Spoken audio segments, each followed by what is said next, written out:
अंतरिक्ष में एक तरफा राज करने की दिशा में काम कर रहा इसरो चंद्रमा में बनाएगा अपना एडवांस स्पेस स्टेशन, लॉन्च होंगे अंतरिक्ष यान, सौरमंडल से बाहर जाएंगे भारत के अंतरिक्ष यान, नासा रह जाएगा पीछे। दोस्तों, भारत अंतरिक्ष में एक तरफा राज कायम करने की दिशा में मजबूती से काम कर रहा है। सीक्रेट तरीके से लगातार वो इस रोड मैप पर आगे बढ़ रहा है और अभी तक वो इस लक्ष्य की दिशा में बेहद आगे जा चुका है, जिसमें चंद्रयान 3 की सफलता बहुत बड़ा मील का पत्थर था। लेकिन इसरो का लक्ष्य इतना विशाल है कि नासा को भी इसकी उम्मीद नहीं थी।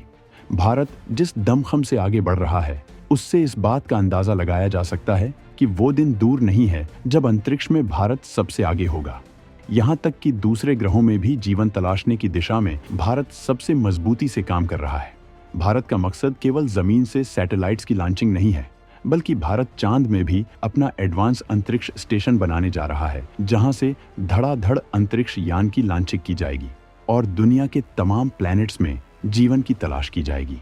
यहाँ तक कि इसरो अपने सौरमंडल से बाहर भी रिसर्च की प्लानिंग बना रहा है, जिससे न केवल भारत अंतरिक्ष में बड़ी ताकत बनेगा, बल्कि भारत पर खजानों की धुआंधार बारिश भी होगी। तो आखिर क्या है इसरो का जबरदस्त और रोमांच से भरने वाला मिशन? इस बारे में सारी डिटेल केवल कुछ मिनटों में जानने के लिए बिना स्किप किए वीडियो को आखिरी तक देखिए। लंबी दूरी की अंतरिक्ष यात्रा के लिए तैयार होंगे एडवांस व्हीकल। अंतरिक्ष टूरिज्म और मून टूरिज्म पर किया जा रहा मजबूत काम। दमदार अंतरिक्ष प्रोग्राम के जरिए भारत को किया जाएगा मालामाल। दोस्तों, भारत अपने स्पेस प्रोग्राम के लिए बेहद संजीदगी से काम कर रहा है। स्पेस में भारत का मिशन इतना तगड़ा है कि इसके आगे चीन तो क्या, अमेरिका का नासा भी फीका पड़ जाएगा। इसरो ने अपने अंतरिक्ष मिशन को कई स्टेप में डिवाइड किया है, जिसमें near term goal, mid term goal और लॉन्ग टर्म गोल आते हैं। जबकि इसके बाद भी इसरो का बड़ा लक्ष्य है, तो इस वीडियो में हम एक एक करके हर स्टेज के बारे में हम आपको बताने जा रहे हैं। नियर टर्म गोल के तहत भारत गगनयान मिशन को लॉन्च करेगा और अंतरिक्ष टूरिज्म को विकसित करेगा। इस मिशन को पूरा करने के लिए NGLV जैसे रॉकेट्स को विकसित किया जा रहा है, जबकि तमाम आधुनिक स्पेस तकनीक को विकसित किया जा रहा है। अगर हम गगनयान मिशन की बात करें, तो गगनयान कोई ऐसा मिशन नहीं है कि केवल कुछ लोगों को अंतरिक्ष में भेजकर भारत खुशी मना सके और शांत होकर बैठ जाए, बल्कि इसका आखिरी लक्ष्य स्काई लैब है। चीन जिस तरह से अंतरिक्ष में खुद का स्काई लैब बनाकर अपनी धमक दिखा रहा है और अंतरिक्ष में खुद को ताकतवर बनाने में लगा है, इसी वजह से भारत के लिए जरूरी हो गया है कि अंतरिक्ष में अपनी ताकत को मजबूत बनाने के लिए खुद का स्काई लैब तैयार करें। वैसे भी भारत की अंतरिक्ष एजेंसी इसरो शांत बैठने वाली नहीं है। सरकार इसे खासा बजट देती है, जिससे वो देश दुनिया के लिए तमाम शोध कर सके और अपने मिशंस को अंजाम दे सके। मोदी सरकार के लगातार प्रोत्साहन का नतीजा है कि इसरो एक के बाद एक मिशनों को पूरा करने में लगा है और वो अंतरिक्ष में अपने खुद के स्टेशन की तैयारियों में जुटा हुआ है। और गगनयान बस इसी लक्ष्य के लिए बस एक स्टेप है। गगनयान के जरिए इसरो स्काई लैब की लगभग सारी तकनीक का परीक्षण कर लेगा। वहीं वो अंतरिक्ष में इंसानों के लिए किन किन चीजों की जरूरत पड़ सकती है, इस बारे में भी सब कुछ जान सकेगा। 2040 तक चांद पर इंसान को भेजने की कोशिश में इसरो काम कर रहा है, लेकिन इससे पहले 2035 में ही भारत के अपने स्काई लैब के धरती की कक्षा में स्थापित हो जाने की उम्मीद है। जबकि गगनयान मिशन के जरिए भारत अपने स्पेस टूरिज्म को भी प्रमोट करना चाहता है। ऐसे लोग जो स्पेस की सैर करना चाहते हैं, उनके लिए इसरो सुविधाएं देगा। वहीं भारत चांद पर इंसानों को भेजने के लिए भी इसी मकसद से काम कर रहा है, जिसके बाद भारत मून टूरिज्म पर भी काम कर सकेगा और इसके जरिए भारत तगड़ी कमाई भी करेगा। इसी तरह के मकसद के लिए भारत NGLV जैसे ताकतवर रॉकेट विकसित कर रहा है, जो लंबी दूरी तक अंतरिक्ष यान को ले जा सकेंगे, जबकि तमाम तकनीक के जरिए इन्हें अत्याधुनिक भी बनाया जा रहा है। और भारत ऐसे रॉकेट्स के जरिए चांद का खजाना हासिल करने के लिए भी काम करेगा।